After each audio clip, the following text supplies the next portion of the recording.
ಒಂದು ಊರಿನಲ್ಲಿ ಒಬ್ಬ ಹುಡುಗ ಇರ್ತಾನೆ. ಅವನು ತನ್ನ ತಾತನನ್ನು ಭೇಟಿ ಮಾಡಲು ಆಗಾಗ ಹಳ್ಳಿಗೆ ಬರ್ತಾ ಇರ್ತಾನೆ.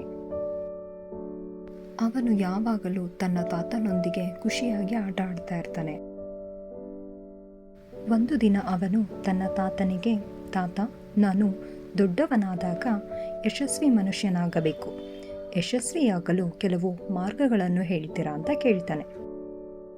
ಆಗ ತಾತ ತನ್ನ ಮೊಮ್ಮಗನನ್ನು ಕಣ್ಣಲ್ಲಿ ಕಣ್ಣಿಟ್ಟು ಒಮ್ಮೆ ನೋಡಿ ತನ್ನೊಂದಿಗೆ ಹತ್ತಿರದ ನರ್ಸರಿಗೆ ಕರ್ಕೊಂಡು ಹೋಗ್ತಾರೆ. ನರ್ಸರಿಯಿಂದ ಅವರ ತಾತ 2 ಸಣ್ಣ ಗಿಡಗಳನ್ನು ತೆಗೆದುಕೊಂಡು ಮನೆಗೆ ಬರ್ತಾರೆ. ನಂತರ ಒಂದು ಕುಂಡದಲ್ಲಿ ಒಂದು ಗಿಡ ನೆಟ್ಟು ಅದನ್ನು ಮನೆಯೊಳಗೆ ಇಡ್ತಾರೆ ಮತ್ತು ಇನ್ನೊಂದು ಗಿಡವನ್ನು ಮನೆಯ ಹೊರಗಡೆ ನೆಡುತ್ತಾರೆ. ನಂತರ ತಾತ, ನಿನಗೆ ಏನನ್ನಿಸುತ್ತದೆ, ಈ 2 ಸಸ್ಯಗಳಲ್ಲಿ ಯಾವುದು ಭವಿಷ್ಯದಲ್ಲಿ ಉತ್ತಮವಾಗಿ ಬೆಳೆಯುತ್ತದೆ ಎಂದು ಅವ್ರ ಮೊಮ್ಮಗನ್ನ ಕೇಳ್ತಾರೆ. ಆಗ ಆ ಹುಡುಗ ಕೆಲವೊಮ್ಮೆ ಯೋಚಿಸಿ, ಮನೆಯೊಳಗಿನ ಗಿಡವು ಎಲ್ಲ ಅಪಾಯಗಳಿಂದ ಸುರಕ್ಷಿತವಾಗಿರುವುದರಿಂದ ಅದು ಉತ್ತಮವಾಗಿ ಬೆಳೆಯುತ್ತದೆ ಮತ್ತು ಹೊರಗಿನ ಸಸ್ಯವು ಬಲವಾದ ಸೂರ್ಯನ ಬೆಳಕು, ಚಂಡಮಾರುತ, ಮಳೆ ಮತ್ತು ಪ್ರಾಣಿಗಳಂತಹ ಅನೇಕ ವಿಷಯಗಳ ಅಪಾಯದಲ್ಲಿದೆ ಎಂದು ಅವರ ತಾತನ ಬಳಿ ಹೇಳುತ್ತಾನೆ. ಆಗ ಅವರ ತಾತ ಮುಗುಳ್ನಕ್ಕು, ಮುಂದೆ ಏನಾಗುತ್ತೋ ನೋಡೋಣ ಅಂತ ಹೇಳ್ತಾರೆ. ಇದಾದ ಬಳಿಕ ಆ ಹುಡುಗ ಆ ಊರಿನಿಂದ ಹೊರಟೋಗ್ತಾನೆ. 4 ವರ್ಷಗಳ ನಂತರ ಹುಡುಗ ಮತ್ತೆ ತನ್ನ ತಾತನನ್ನು ಭೇಟಿ ಮಾಡಲು ಹಳ್ಳಿಗೆ ಬರ್ತಾನೆ. ಹುಡುಗ ತನ್ನ ತಾತನನ್ನು ನೋಡಿ ಖುಷಿಯಿಂದ ಅವರ ಬಳಿ ಹೋಗಿ, ತಾತ, ಕಳೆದ ಬಾರಿ ನಾನು ನಿಮಗೆ ಒಂದು ಪ್ರಶ್ನೆ ಕೇಳಿದ್ದೆ, ಜೀವನದಲ್ಲಿ ಯಶಸ್ವಿಯಾಗುವುದು ಹೇಗೆ ಅಂತ. ಆದರೆ ನೀವು ಆ ದಿನ ನನಗೆ ಏನನ್ನೂ ಹೇಳಲಿಲ್ಲ. ಆದರೆ ಈ ಬಾರಿ ನನಗೆ ಹೇಳಲೇಬೇಕು ಅಂತ ಕೇಳ್ತಾನೆ. ಆಗ ತಾತ ಮುಗುಳ್ನಕ್ಕು, ಖಂಡಿತವಾಗಿ ಹೇಳ್ತೀನಿ, ಆದರೆ ನಾವು ಕೆಲವು ವರ್ಷಗಳ ಹಿಂದೆ ನರ್ಸರಿಯಿಂದ ತೆಗೆದುಕೊಂಡು ಬಂದಂತಹ ಗಿಡಗಳನ್ನು ಒಮ್ಮೆ ನೋಡೋಣ ಬಾ ಎಂದು ಆ ಹುಡುಗನನ್ನು ಮನೆಯ ಒಳಗಡೆ ಒಂದು ಕುಂಡದಲ್ಲಿ ನೆಟ್ಟು ಬೆಳೆಸಿದಂತಹ ಗಿಡದ ಬಳಿಗೆ ಕರೆದುಕೊಂಡು ಹೋಗ್ತಾರೆ. ಹಾಗೆಯೇ ಈ ಸಣ್ಣ ಗಿಡವು ದೊಡ್ಡ ಗಿಡವಾಗಿ ಮಾರ್ಪಟ್ಟಿರುವುದನ್ನು ಕೂಡ ಅವರು ನೋಡ್ತಾರೆ. ನಂತರ ಅವರು ಹೊರಗೆ ನೆಟ್ಟಿರುವ ಗಿಡವನ್ನು ನೋಡಲು ಹುಡುಗನನ್ನು ಕರೆದುಕೊಂಡು ಹೋಗ್ತಾರೆ. ಒಂದು ಸಣ್ಣ ಗಿಡದಿಂದ ದೊಡ್ಡ ಮರ ಆಗಿ ಬೆಳೆದಿರುವುದನ್ನು ಅವರು ನೋಡ್ತಾರೆ. ಅದರ ಕೊಂಬೆಗಳು ದೂರದವರೆಗೆ ಹರಡಿ ದಾರಿಯಲ್ಲಿ ಹೋಗುವವರಿಗೆ ನೆರಳು ನೀಡುತ್ತಾ ಇರುತ್ತದೆ.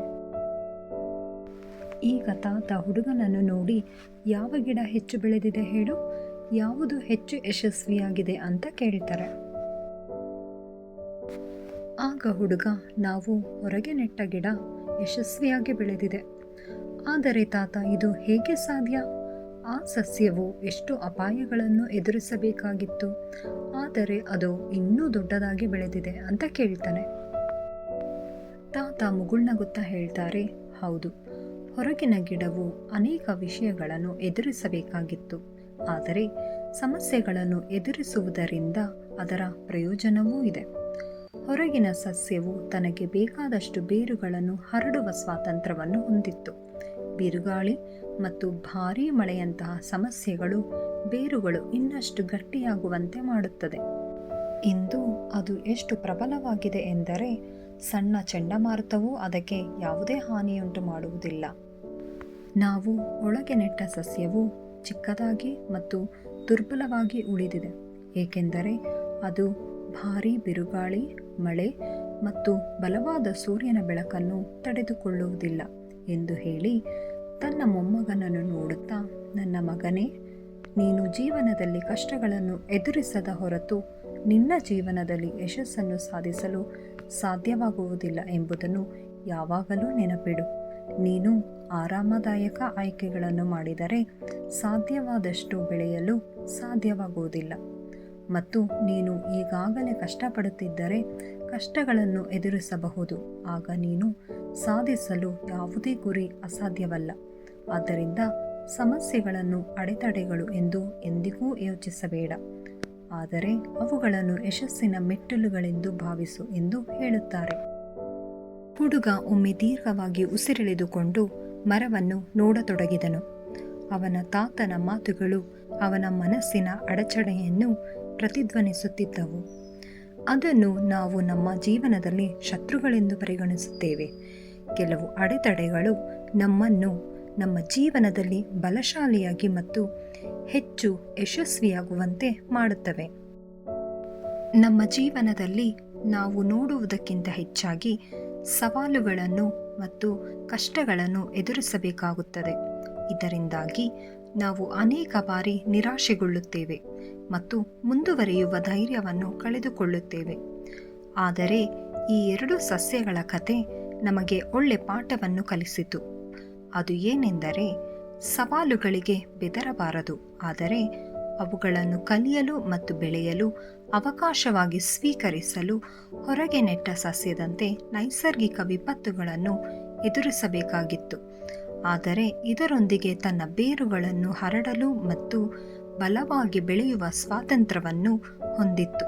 ಹೀಗಾಗಿ ಅದು ಬಲವಾದ ಮತ್ತು ದೈತ್ಯ ಮರವಾಗಿ ರೂಪಾಂತರಗೊಂಡಿತು. ಆದರೆ ಒಳಗೆ ನೆಟ್ಟ ಸಸ್ಯವನ್ನು ನೈಸರ್ಗಿಕ ವಿಕೋಪಗಳಿಂದ ರಕ್ಷಿಸಲಾಯಿತು, ಆದರೆ ಅದು ಚಿಕ್ಕದಾಗಿ ಮತ್ತು ದುರ್ಬಲವಾಗಿ ಉಳಿಯಿತು. ಈ ಕಥೆಯಿಂದ ನಾವು ನಮ್ಮ ಜೀವನದಲ್ಲಿ ಹೆಚ್ಚು ಕಷ್ಟಗಳು ಮತ್ತು ಸವಾಲುಗಳನ್ನು ಎದುರಿಸುತ್ತೇವೆ ಎಂದು ತಿಳಿಯುತ್ತೇವೆ. ಯಶಸ್ಸಿನ ಹಾದಿಯು ನಮಗೆ ತೆರೆಯುತ್ತದೆ.